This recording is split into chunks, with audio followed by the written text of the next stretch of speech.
So I'll ask you just. Okay. So why is cheap electricity important? Cheap electricity is important so that we can be able to run the school smoothly.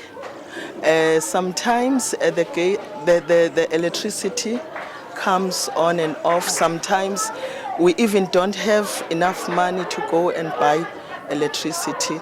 Therefore, education is hindered because we can't make copies, anything that makes it easier for us to teach these children.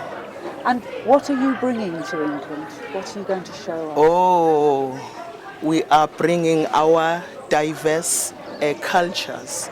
You are going to see some singing, some dancing. We are going to show you how we celebrate our ceremonies here in South Africa.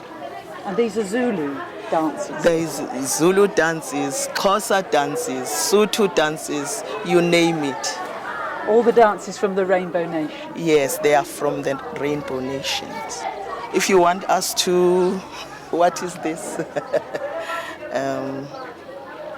This dancing, that is professional dancing, we can do it as well.